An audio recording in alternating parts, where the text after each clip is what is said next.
Olá pessoal, tudo bom? Sou o professor Nelson Adria. Vim aqui rapidamente falar um pouco sobre modelo de produção fordista. O Fordismo, criado no início do século XX pelo empresário norte-americano Henry Ford, o criador da Ford Company, essa montadora de automóveis que existe até hoje. A gente vai falar um pouco como esse modelo conquistou o mundo, como ele se expandiu, que ele foi, digamos assim, para um modelo além propriamente da indústria, né? Existem muitos historiadores que argumentam que graças à filosofia fordista nós tivemos, por exemplo, o caso da crise de 29, há uma espécie de uma polêmica em cima disso, e também uma outra polêmica que a gente pode também destacar é o fato de que o campo de concentração da Alemanha nazista, né, foi criado a partir do quê? De uma filosofia fordista, de matar pessoas em grande escala. Tá? Então é uma outra polêmica que existe em torno do modelo fordista. Tá? Mas pessoal, antes de falar sobre tudo isso, gostaria mais uma vez que você se inscrevesse no meu canal. Fique à vontade, tá? Dê o seu comentário, faça a sua crítica, elogio, o canal também é seu. Pessoal, modelo de produção industrial conhecido como Fordismo. Tá? Estamos falando aqui de um modelo norte-americano de produção industrial. Na verdade, o Fordismo ele é um Taylorismo, só que mais aperfeiçoado. Nelson, o que é o Taylorismo? O Taylorismo, também conhecido como gestão científica, foi um modelo de produção criado no início do século XX pelo engenheiro e o empresário norte-americano Frederick Taylor. O Taylor, na verdade, ele vai criar um modelo de produção que tinha como base a questão científica, ou seja, a ideia de cronometrar o tempo do trabalhador, as funções do trabalhador, treiná-lo, tá? Estabelecer uma ideia de que o trabalhador está aqui para executar, não para pensar. Né? Ou a musiquinha do Marcha Saudado, Cabeça de Papel, se não baixar direito vai preso pro quartel, é muito nesse sentido, de que você não está aqui para pensar, você, funcionário. Você está aqui para executar. Quem vai comandar, quem vai gerir tudo é o quê? É o coordenador. Então quando você tem, por exemplo, o filme Tempos Modernos, do Charlie Chaplin, né, que mostra ali o personagem Carlitos lá fazendo uma atividade sequencial, em série, né, entortando porcas, na esteira rolante, o filme mostra um coordenador ali botando uma pressão em cima dele. Isso é o modelo de produção taylorista. A atividade, tudo vai ser cronometrado. Você entra, bate ponto, sai, bate ponto. Tu tem tempo para tudo, até para ir, por exemplo, ao banheiro. Né? Hoje a gente chamaria isso de assédio moral. Mas no início do século XX isso era visto como uma coisa muito normal. Tá? Então havia uma ideia de que o trabalhador deveria estar sempre pressionado. Tanto é que o Taylorismo ele partia daquela ideia de que o trabalhador era naturalmente um vadio.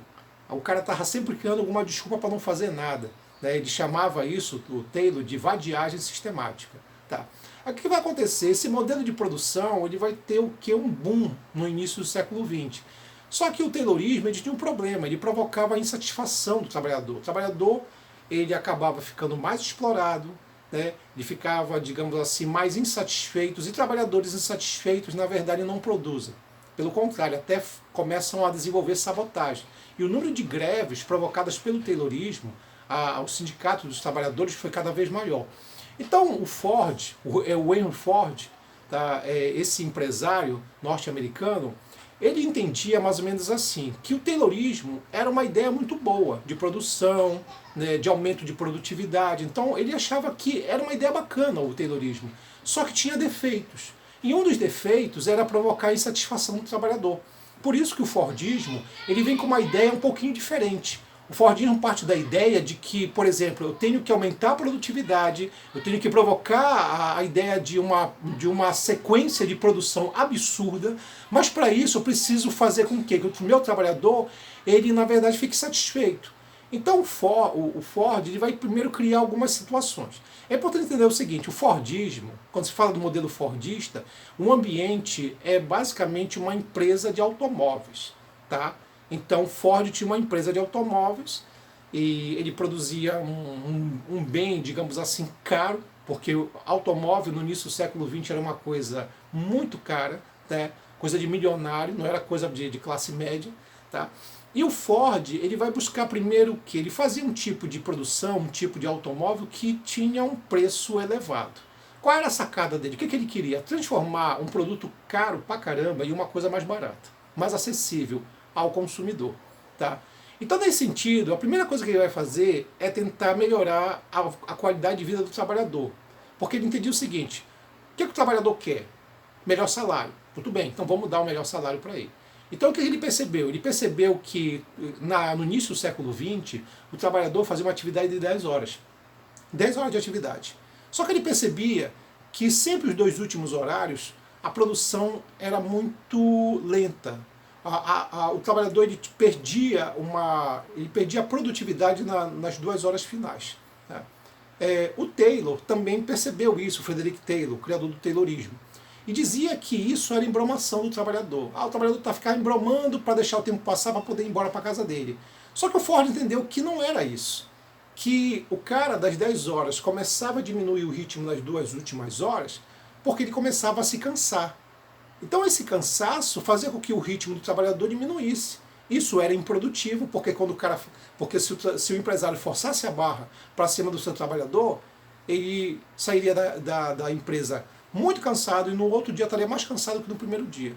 Então o que fez o Ford? Tomou uma atitude muito louca para a época. Ele diminuiu a carga horária do trabalhador de 10 para 8 horas.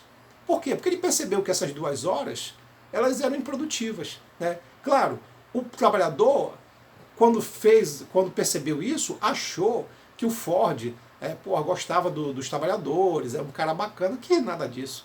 O Ford, na verdade, fez isso porque ele percebeu que as 2 últimas horas eram improdutivas, então eu tiro. O cara trabalha 8 horas e se torna muito mais produtivo.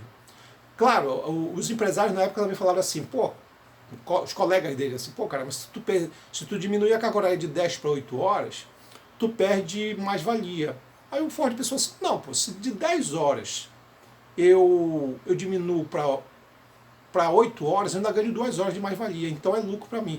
A diferença é que agora eu tenho um trabalhador mais engajado, mais satisfeito e que produz mais. Pronto, acabou. Além disso, ele vai acrescentar $5 todo dia no salário do trabalhador. Então o trabalhador tem o salário dele e todo dia vai ser acrescentado $5 no salário do cara. Quando é no final do mês, ele vai ter um salário muito bom. Tá? Porque qual era a ideia do Ford? Ele não queria que o seu trabalhador apenas fizesse uma atividade para ele, ele queria que o seu trabalhador fosse o seu consumidor. E outra coisa, quando ele diminui a carga horária de 10 para 8 horas, olha só, quando você tem mais tempo de lazer, você consome mais. Lazer é sinônimo de consumo, pronto. O cara fica trabalhando igual um louco, não tem tempo nem para o consumo dele, nem para o lazer dele. Então o Ford pensou muito nisso. Aí vem a outra ideia dele. Como é que ele vai transformar um produto caro em algo barato? Que é, na verdade, o automóvel. Ele consegue fazer isso criando o que é chamado de linha de montagem. Que basicamente vamos pensar assim, é uma sequência de produção em que o trabalhador, em que o automóvel ele vai ser montado como um grande quebra-cabeça. Né? Ele vai sendo montado. Cada trabalhador vai botar uma peça do carro, tá? Chamado de linha de montagem. É uma coisa tão revolucionária que até hoje tu tem isso. Até hoje você tem esse modelo, tá? Da linha de montagem. Ele pegou essa ideia, uma vez observando,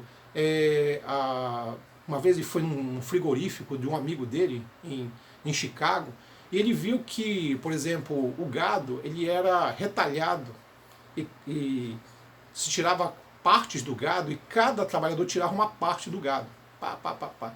Ele percebeu que aquilo ali era uma linha de desmontagem, ele só fez o processo inverso, linha de montagem. Ele pegou essa ideia e levou para a fábrica dele. Então ele percebeu, por exemplo, que esse modelo de produção de linha de montagem, onde que cada trabalhador tira uma parte uma peça do produto, fazia com que o carro se barateasse, ficasse com um preço muito mais em conta. Então um produto que era extremamente caro ficou barato por causa do quê? Da forma como ele era produzido. Então, cria-se então a linha de montagem. Aí a linha de montagem vai proporcionar o quê? O que é hoje conhecido, até hoje conhecido como a filosofia do Fordismo, que é produção em massa para consumo em massa. Você produz em grande escala, né, para um consumo em grande escala. Existe uma polêmica muito grande, que tem muita gente que menciona, alguns historiadores falam, que na verdade essa filosofia de produção fordista foi uma das grandes responsáveis pelo que o que é chamado de superprodução. Lá quase no final da década de 20, que vai provocar o que é a crise de 29.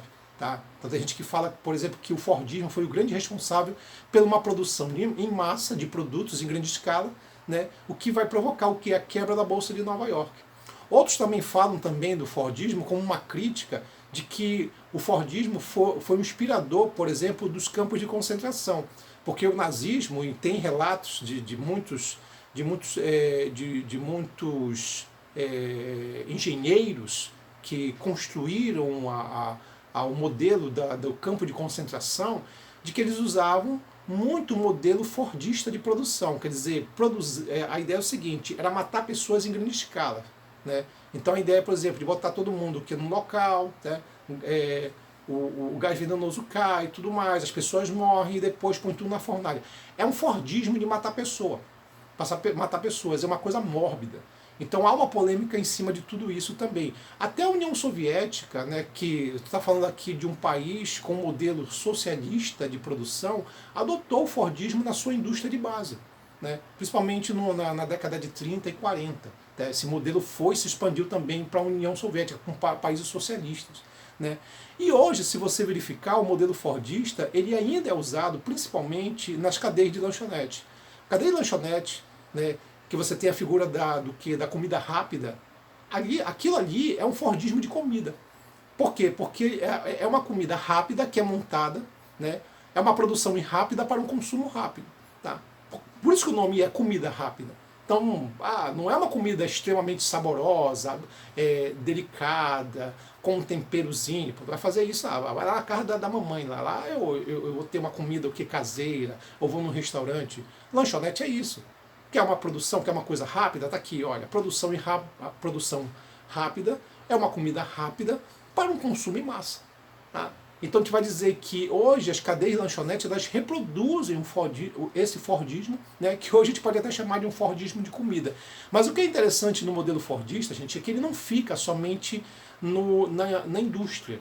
Ele começa na indústria e ele se espalha tanto para a filosofia da produção do consumo em massa, da produção em massa para o consumo em massa, que aí vem a polêmica de que isso foi responsável pela crise de 29, como também, por exemplo, a questão dos campos de concentração, que era uma forma, por exemplo, de matar pessoas em grande escala, também, matar em massa, como também no caso da União Soviética, que vai adotar o modelo também para si, que vai ajudar muito na indústria de base dos países socialistas, como também no que, ainda hoje, quando você tem um que é chamado, por exemplo, de comida massificada, que são as grandes cadeias de lanchonetes, que elas fazem isso, elas produzem em grande escala, produção em massa para consumo em massa, produzir comida que é